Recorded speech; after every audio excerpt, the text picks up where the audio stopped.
Czares. Personagens obscuros que teriam invocado forças ocultas para chegar ao poder ou permanecer nele. A simbologia e o carisma político unidos aos poderes ocultos. Até que ponto é possível que em plenos séculos 20 e 21 isso seja real? O que se esconde por trás das histórias dos bruxos do poder que, desde as guerras de independência, estão presentes nos círculos mais conspícuos do poder político da América Latina? Até onde chegam realmente os poderes de praticar a bruxaria?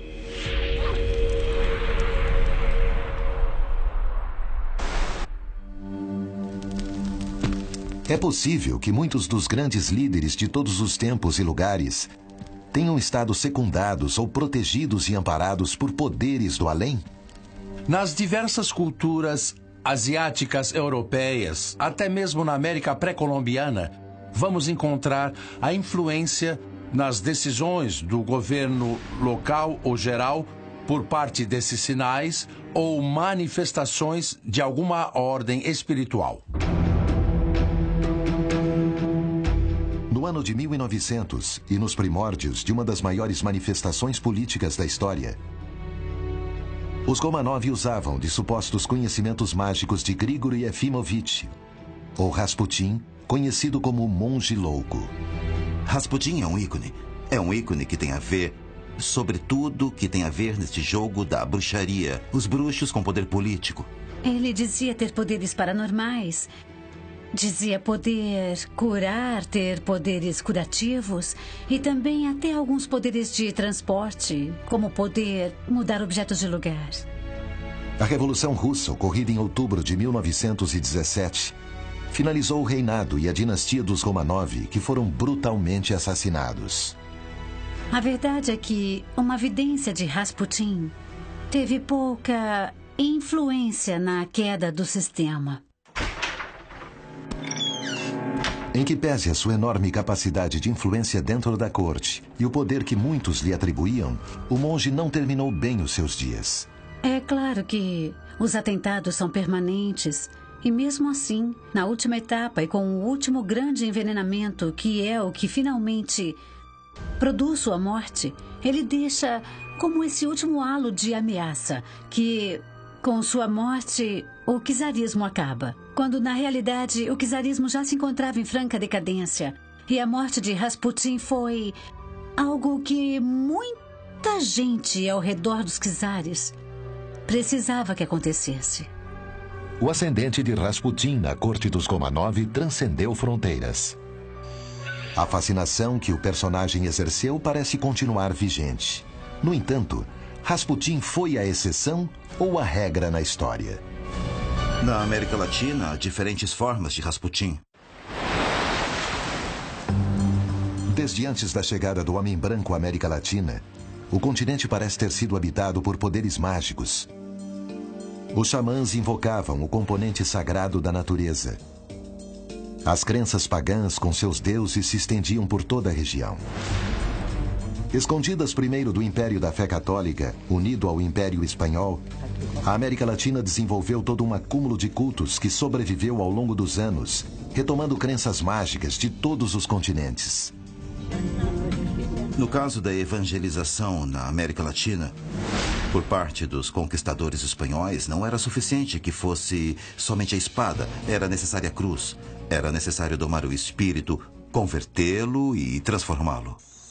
Os cultos dos antigos, as lendas sobre a origem de cada montanha, de cada rio, os nomes dos lugares foram proibidos, negados, apagados. A igreja descarregou seus chicotes sobre todas por igual, mas não foi suficiente. Apesar da Inquisição, sobreviveu por muito tempo esse conceito da feitiçaria, do xamanismo. Todas essas questões que para a Igreja Católica são bruxaria, mas para as pessoas são uma forma de entender seu vínculo com o mundo. A bruxaria fincou raízes na espiritualidade americana e deu origem a novas religiões. Os cultos que os africanos trouxeram tiveram de ser adaptados, mas sobreviveram e agora estão em toda parte. O que aconteceu na América Latina? Um continente atravessado pela magia? As histórias dos bruxos são reais? A verdade é que isso é moeda corrente em nossos dias e também foi no passado. Em pleno século XXI, existem homens e mulheres de quem se suspeita que chegaram ao poder pela mão dos bruxos, pitonisas, profetas e adivinhadores. O povo da América Latina está hoje nas mãos de quem invoca e dialoga com os poderes do além? Desde a Revolução Mexicana, estamos falando que há um século, até a passagem do ano 2000, essa relação entre esoterismo, bruxaria, xamanismo, espiritismo e tudo mais era muito frequente com os políticos mexicanos.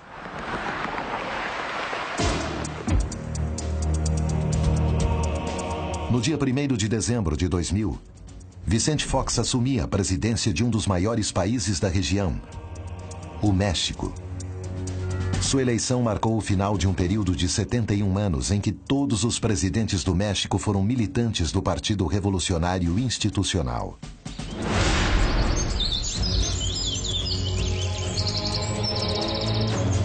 Vicente Fox passou seus primeiros anos no rancho San Cristóbal, na companhia de 8 irmãos. Em 1988, foi eleito deputado federal pelo estado de Guanajuato.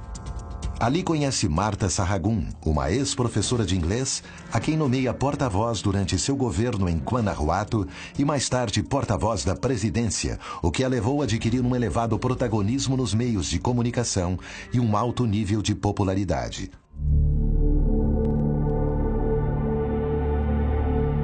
Desde um primeiro momento, a relação entre os dois esteve manchada pelos boatos que rodeavam Marta e seus familiares. Marta Sahagún, já desde Guanajuato, desde que era porta-voz, ela era propensa, digamos assim, a gostar de bruxaria. Já praticava certas coisas. Mas quando chega a Los Pinos, quando chega no ano 2000, faz-se amiga de Gordillo. Então sua relação já não é somente uma relação de poder, mas também é uma relação muito estreita, esotérica. Que evidências motivaram esses boatos? O que se esconde por trás dessas versões? Ela tinha um grande projeto pessoal. E seu projeto era ser a primeira presidente do México. Bruxos e o poder.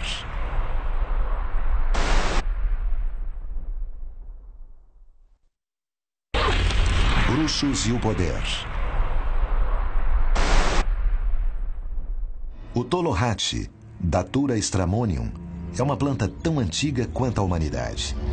Antigamente era usada nos rituais de iniciação do homem, sempre cuidadosamente guiados pelo xamã da comunidade.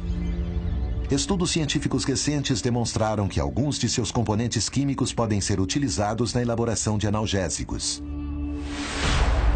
No México, é historicamente considerada como ingrediente fundamental para a elaboração de poções do amor.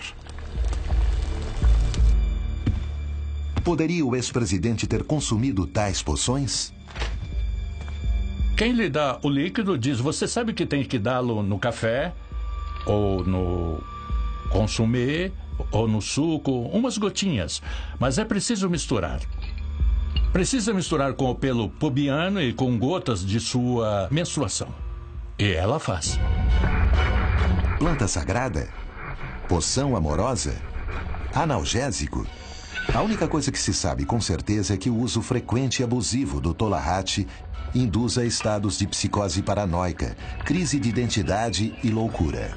E fazer todos os rituais e dar beberagem, sobretudo, ao presidente ou ela mesma tomá-la, eram repercussões que colocam em risco não a saúde deles, ou seja, digamos, isso os põe na prática privada, põe em risco um personagem que era o chefe de Estado.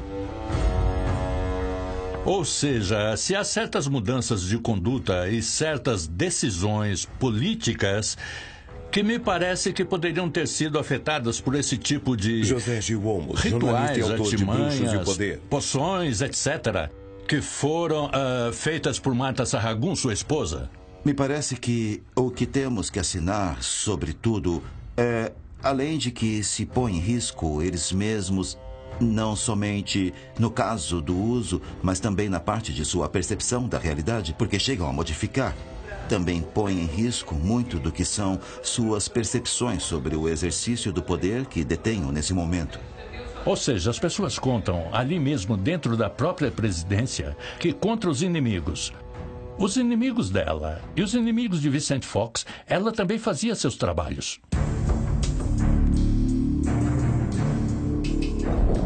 Faziam fotos.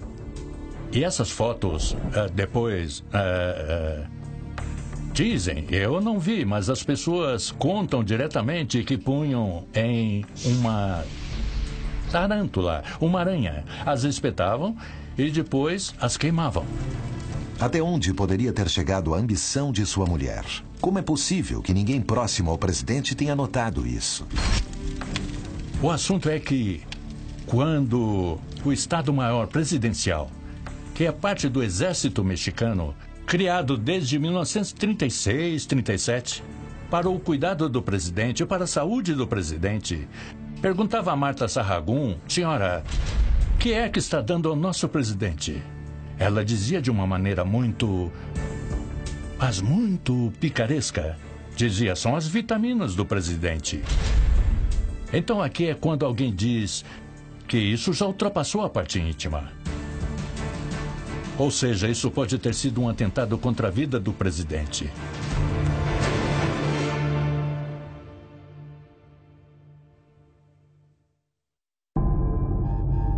Vicente Fox confessa posteriormente que muitas das ações que ele tomava era para confirmar Marta Sahagún para que ela fosse a candidata presidencial.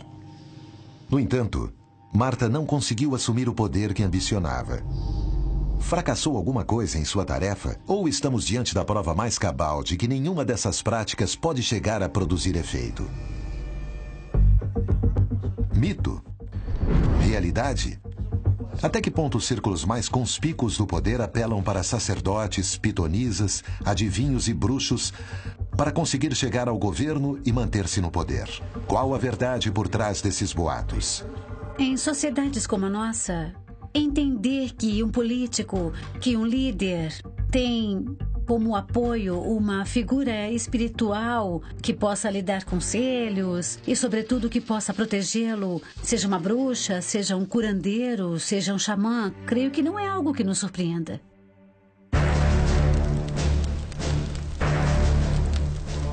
Personagens ocultos ligados ao poder se filtram nos governos de grande parte do planeta, mas poucos desses personagens chegaram ao limite de tentar exprimir a essência de um cadáver para que outra pessoa o absorvesse. No entanto, foi o que aconteceu na Argentina no início da década de 1970, segundo os depoimentos dos irmãos de Maria Eva de Perón, mais conhecida como Evita. A Evita se transformou num assunto da Argentina. Se transforma num assunto porque o corpo, a morte, a figura de Evita tem um peso fundamental na história da Argentina. Mas a história começa muito antes. Inclusive, é anterior ao desaparecimento do cadáver. Seu início pode ser em 1950, quando um policial interessado nas artes obscuras é designado para custodiar a residência de Juan Domingo Perón e Evita. Isabel opera um pouco como a vítima propiciatória de uma figura que não hesitava em ordenar a busca de influência sobre o general Perón.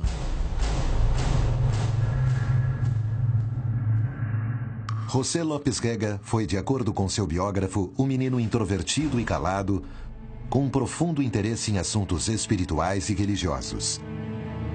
Foi membro da loja maçônica irregular Propaganda Due, entre cujos membros também se encontrava o almirante Emílio Eduardo Macera, um dos comandantes militares que derrubou Isabel Perón.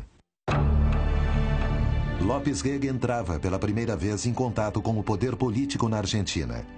Segundo seus estudos esotéricos, ele estava destinado a algo importante. No entanto, deveriam passar mais 15 anos para que o obscuro policial começasse a se transformar no Rasputin da Argentina. Esse homem também tinha transações com o sobrenatural maléfico.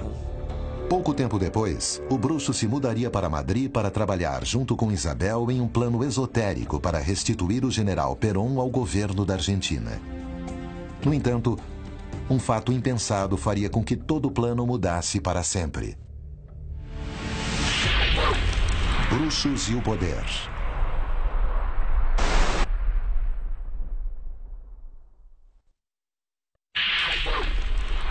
Bruxos e o poder.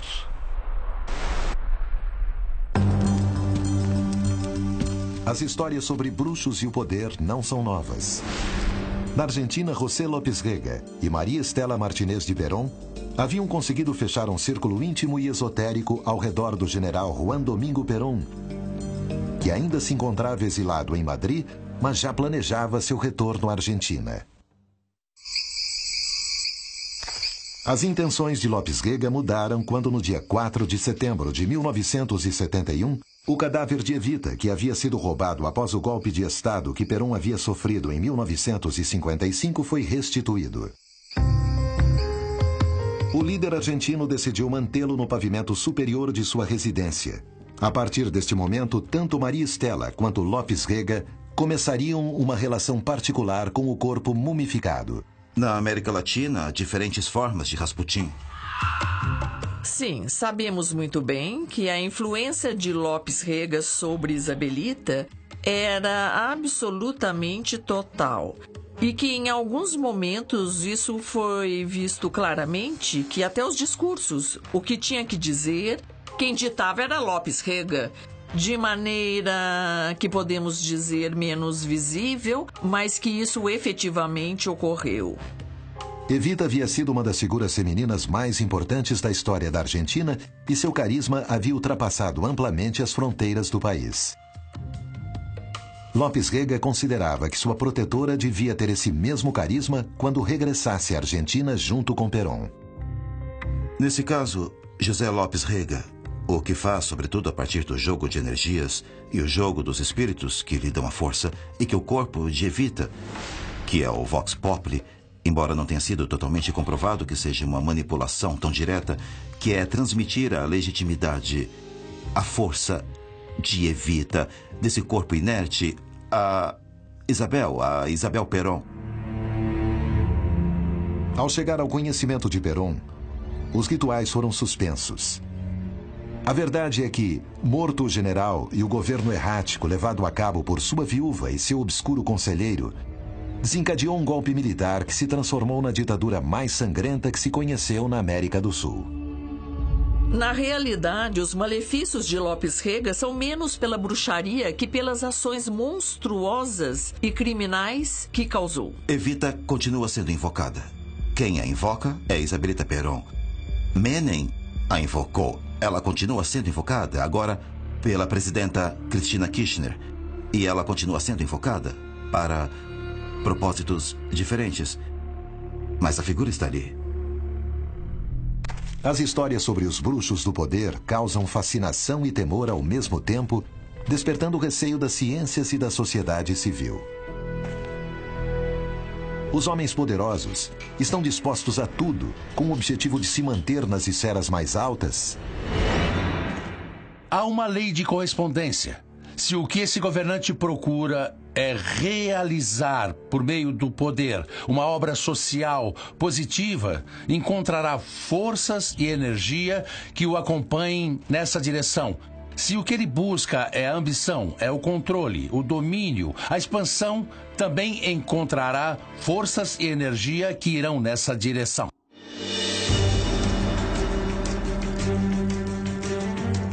Em fins do século passado, em Antioquia, Colômbia, começava um dos maiores mitos do milênio. A bruxa Amanda.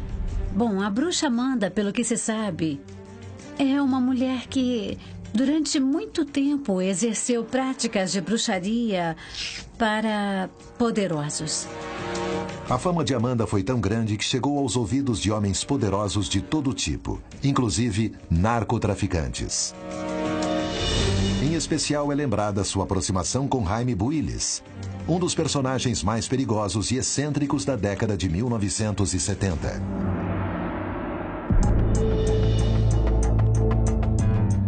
A influência de Amanda era cada vez mais notória sobre a vida política da região. Porque os narcotraficantes eram camponeses. E não podiam pedir à Virgem Maria que, por favor, esse ano não cheguem os soldados que vão matá-los. Que, por favor, esse ano tenha um bom cultivo de papoula ou maconha. Não se pede isso a Jesus, não é? Então eles devem pedir a outra pessoa.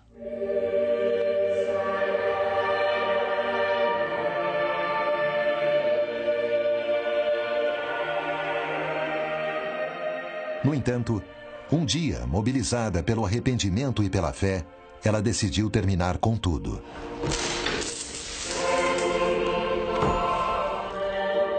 Quando ela volta a entrar em contato com a fé católica e volta a frequentar a igreja, ela se limpa do mundo anterior do qual fazia parte e retoma um caminho de purificação, deixando esta vida para trás. Atualmente, Amanda se encontra retirada da vida, ligada aos poderes ocultos. É advogada e educadora e se converteu na fé católica. Mãos pra cima! Anda, mãos pra cima! A vida de Jaime Builes terminou tragicamente pouco depois, quando foi capturado, torturado e assassinado.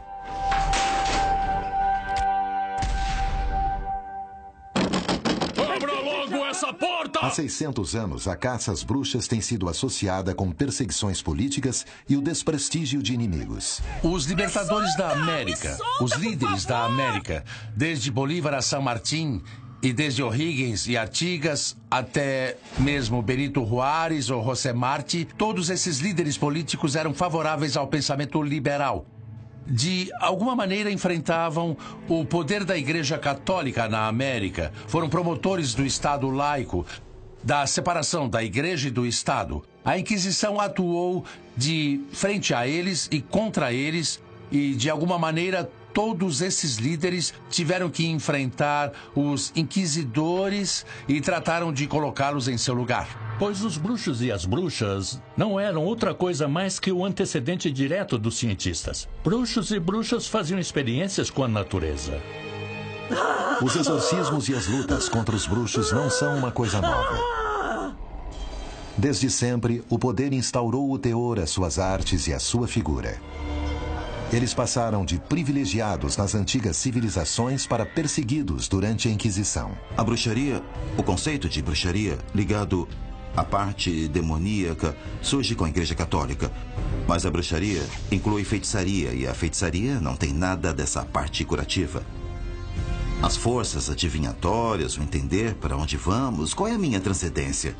Tem a ver com a parte mágica? Como me comunico? Tudo isso foi considerado como uma única coisa e disseram que está ligado com o diabo. A perseguição foi uma disputa entre poderes do além, de origem distinta, ou foi uma maneira de acabar com os adversários políticos? A Igreja Católica, nesse caso, sataniza coisas que não entende porque simplesmente não quer que exista, não é? A perseguição começou contra o povo judeu e populações inteiras foram arrasadas. Mas rapidamente, a ira encontrou novas vítimas. Cada vez que aparecia uma pessoa, geralmente eram mulheres, que manifestava ter algum tipo de faculdade especial, porque entrava em estado de transe ou de êxtase e se manifestavam entidades diversas. Ali, a Inquisição, de forma genérica, chamou a isso bruxaria. E na Inquisição, durante o processo de Inquisição, 85% dos julgamentos foram contra mulheres. A pergunta é, por que as mulheres?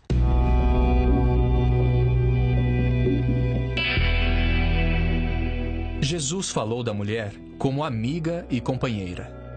Mas, se observarmos bem a história, a Igreja não se importou em montar todo esse conto da Inquisição e colocar no centro a mulher. Podemos falar das mulheres como a construção do arquétipo da bruxa, essa mulher que se translada desde a Europa à América e que, com ela, translada sua língua, seu modo de falar, sua alimentação, sua comida e também suas práticas de crenças religiosas e metafísicas.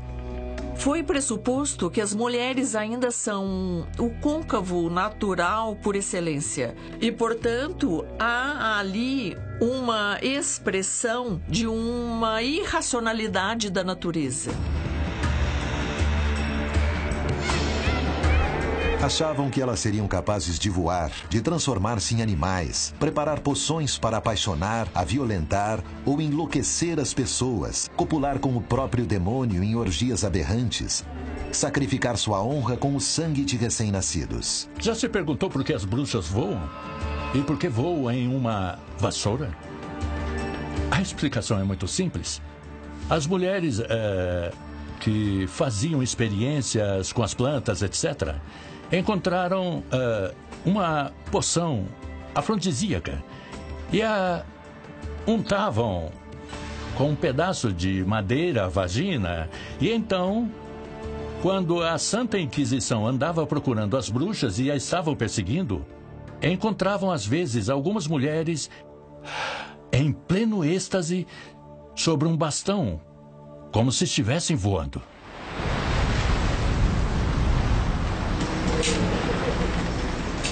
No entanto, por trás da motivação supersticiosa que houve na caça às bruxas da Inquisição, historiadores mais recentes acreditam ver uma motivação política que teria desencadeado essa caça. Na história dos povos originários, não deixou de haver perseguições em torno das divindades que podem estar contrapostas ou ao que se pode chamar de dons, que tem algumas figuras regentes. E digamos até que já houve hipóteses sobre guerras nesse sentido, não é? A bruxaria, de alguma maneira, surgiu como um mecanismo de proteção desses povos diante da invasão religiosa do conquistador.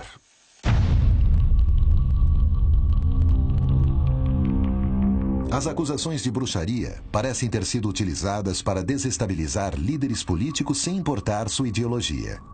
É possível que isso ainda esteja acontecendo? A força que tem a Igreja Católica já não é a perseguição que era há alguns séculos, na tortura. Agora é uma expressão mais de sanção social e de sanção moral, é isso? Se te acusam de bruxo ou de praticar qualquer crença pagã, as pessoas começam a te olhar de outro jeito, a te apontar na rua. México, o gigante ao sul do Rio Grande.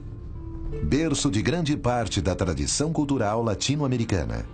É também um gigantesco caldeirão onde se misturam política, poder e bruxaria. Elba Ester Gordillo iniciou sua carreira política no Sindicato de Trabalhadores da Educação no México. Seus inimigos eram muitos e estiveram a ponto de derrotá-la. Mas tudo pareceu mudar depois de uma viagem à África, onde, segundo dizem, realizou um ritual de proteção. Elba Ester Gordillo foi formada dentro do PRI, o partido que governou durante 71 anos seguidos. Foi deputada, foi senadora, ou seja, era como uma criação do sistema político mexicano. Sobre Elba Gordillo, chegaram a dizer que ela realizou um feitiço para que mais de 5 milhões de pessoas votassem nela. Poderia uma decisão tão séria ser resultado de um feitiço? Como pode alguém desenvolver uma sugestão tão grande e tão poderosa? Bruxos e o poder.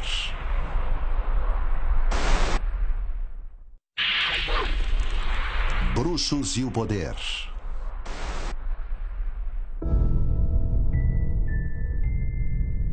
Muitos são os personagens latino-americanos que foram acusados de ter sido influenciados pelo poder da bruxaria. Elba Ester Gordillo, chamada a Mestra, é uma delas. Dizem que seu poder crescia no mesmo ritmo que seus inimigos. Mas tudo pareceu mudar depois de uma viagem à África, onde teria realizado um estranho ritual. A que se refere exatamente esse boato? Quais são os alcances dessas velhas crenças? Dizem que Elba Gordillo foi quem instruiu Marta Sahagún para que, mediante sortilégio, chegasse a se transformar em primeira-dama do presidente Vicente Fox. O mesmo presidente cujas decisões erráticas o levaram ao abismo. Foi deputada, foi senadora. Ou seja, era como uma criação do sistema político mexicano de parte do PRI. E quando chega Vicente Fox, que era de outro partido, ela é a mais beneficiada. A mesma Elba Esther Gordillo, que foi para a cadeia acusada de malversar fundos públicos para o seu bem-estar. Quando Ernesto Zedillo vence, ele dá uma ordem que se comece a investigar Elba Esther Gordillo. Então ela fala com seus assessores espirituais, ou seja, com seus bruxos. E aí é quando lhe fazem uma recomendação, pois esse trabalho é muito difícil que se faça no México. Então nós recomendamos uma viagem para o exterior. O caso de Elba Esther de ir até a Nigéria e praticar um ritual, um sacrifício de um animal, nesse caso um leão, para que tivesse a força, tem a ver com o que se convencionou chamar de santeria. Era como um intercâmbio. Sacrifico o animal, deposito tudo que tenha ofendido as divindades e elas me devolvem uma nova força através desse animal. Na África dizem a ela que vão fazer um trabalho de proteção, mas que ela deve pagar com a morte de um ser próximo. Ela não se importa e aceita.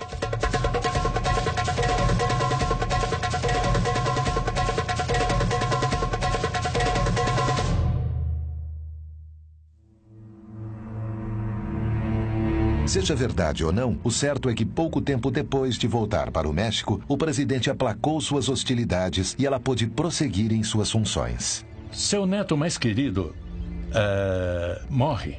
Morre de uma maneira trágica. Uns dizem que ele se enrola na roupa e se asfixia.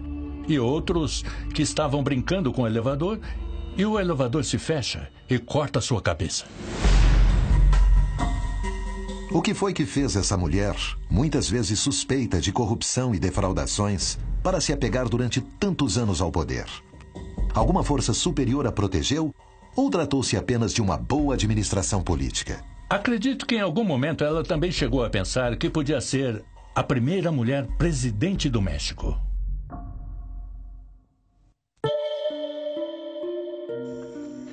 Até onde chega o reconhecimento do poder esotérico? Em pleno século XX, o líder de uma revolução marxista parece unir seus discursos políticos com uma das práticas religiosas mais arraigadas na América Latina: a santeria. O regime cubano combateu duramente, em primeiro lugar, a Igreja Católica. Na década de 60, foram expulsos de Cuba 700 sacerdotes católicos acusados de conspiração da direita, conforme a clássica etiqueta. Em seguida, foram fechadas as lojas maçônicas. O que, no entanto, continuou em pé foram as sociedades ou grupos de santeria. Podem o marxismo e a bruxaria conviver em uma mesma pessoa? A santeria foi originada na África e, para o regime cubano, é uma expressão autóctone, já que a burguesia europeia produziu essas correntes espiritualistas que em Cuba se chamam diversionistas. Em Cuba, criaram o termo diversionismo ideológico. E, ao contrário, a santeria é considerada uma manifestação não da burguesia, mas do povo humilde, dos excluídos. É como a religião dos escravos e, portanto, na visão marxista, é totalmente protegida. Cada comunidade negra, cada comunidade de escravos tratou de se manter e tratou os congoleses e os senegaleses. Cada um manteve suas práticas como pôde e tratou de manter-se mesmo vivendo e trabalhando como escravos nas casas coloniais. Mesmo assim, muitos mantinham suas práticas no famoso segundo pátio, na Casa dos Fundos.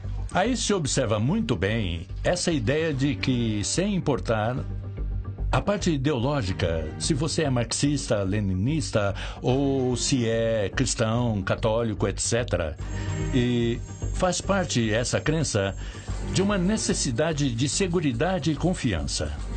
Mas exatamente um exercício de consulta por parte de Fidel aos babalaôs não tem registro fotográfico. No entanto, há livros que falam disso e há uma espécie de opinião pública na qual se afirma que o regime cubano não dá um passo sem se consultar com santeiros.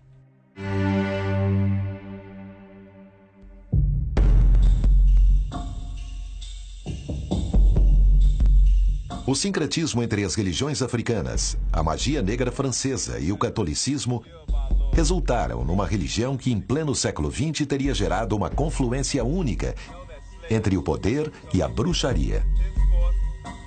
O convulsionado povo haitiano seria o epicentro dessa bruxaria totalmente diferente. E quem mais bem interpretou isso foi François Duvalier. Duvalier, que chega ao poder finalmente mediante um golpe de Estado, implanta um regime que vai ficando cada vez mais severo, apoiado não só pelas Forças Armadas haitianas, mas também em sua relação entre o povo haitiano e ele como o sacerdote máximo do voodooísmo. Formado pela Faculdade de Medicina da Universidade do Haiti, François Duvalier transformou-se num especialista do tratamento de doenças tropicais. Em 1957, foi eleito presidente por sufrágio universal. No entanto, no ano em que foi nomeado, suspendeu todas as garantias constitucionais. E em 1964 se autoproclamou presidente vitalício.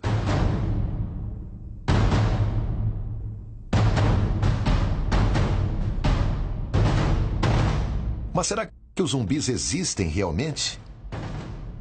Ele os utilizou para se manter no poder?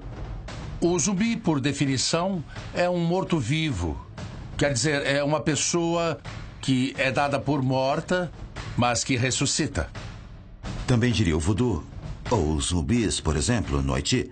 Os zumbis existem e isso já foi demonstrado com a parte química, com a parte do peixe-boi que se chega a consumir essa toxina.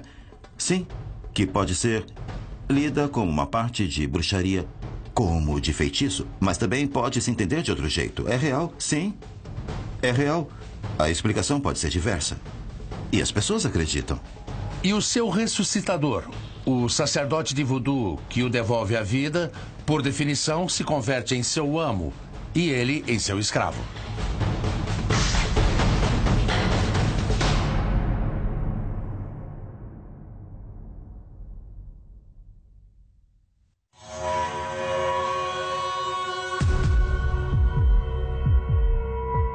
Dizem que um dos elementos que Duvalier mais utilizou enquanto esteve no poder foi um séquito de zumbis.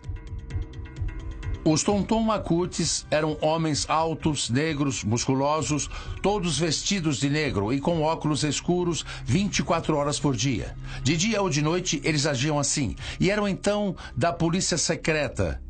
Mas, ao mesmo tempo, eram os agentes dos espíritos do voodoo. Graças a isso, Duvalier morreu no poder.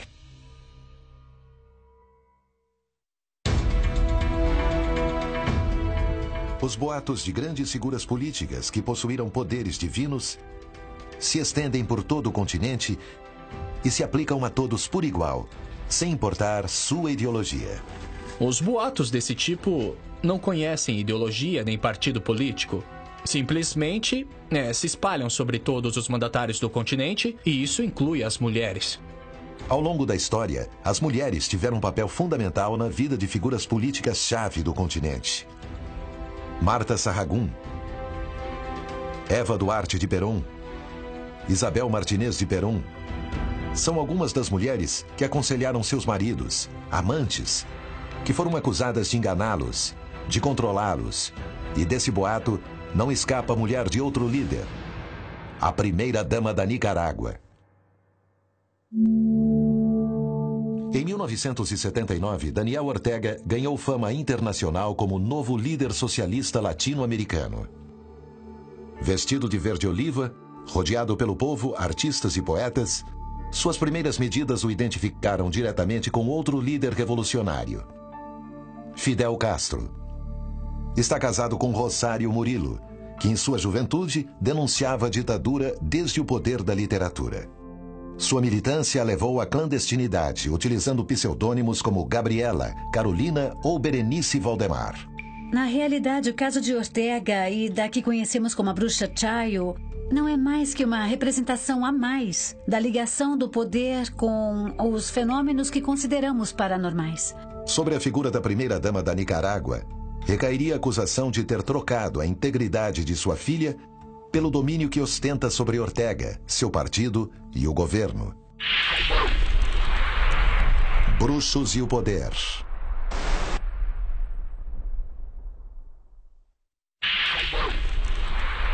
Bruxos e o poder.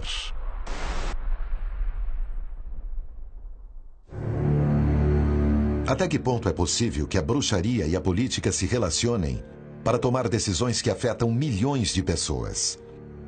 Quem se beneficiaria com isso? Em 1979, Daniel Ortega e Rosário Murillo chegaram ao poder na Nicarágua e dizem que nenhuma de suas decisões são tomadas a esmo.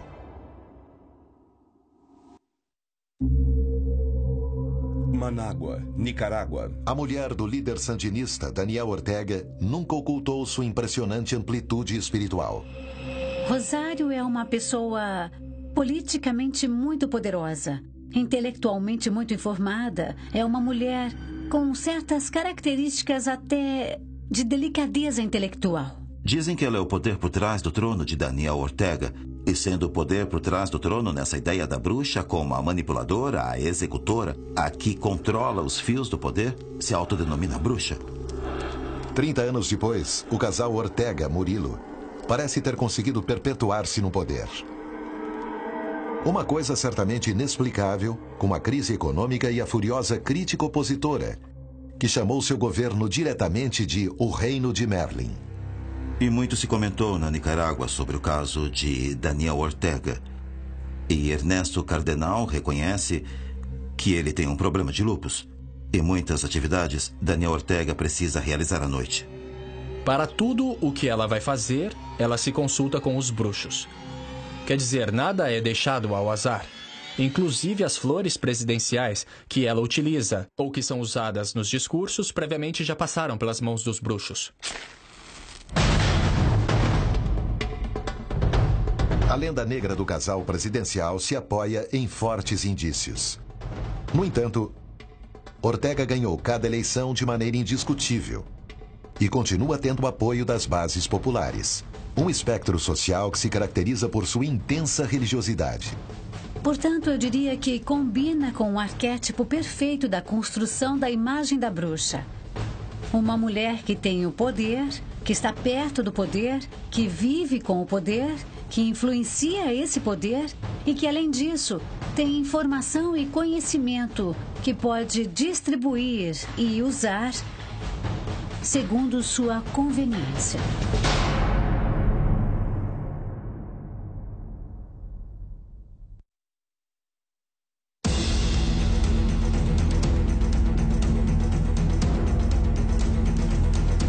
Porque, apesar de tudo, os poderosos se rendem diante do poder de seus bruxos.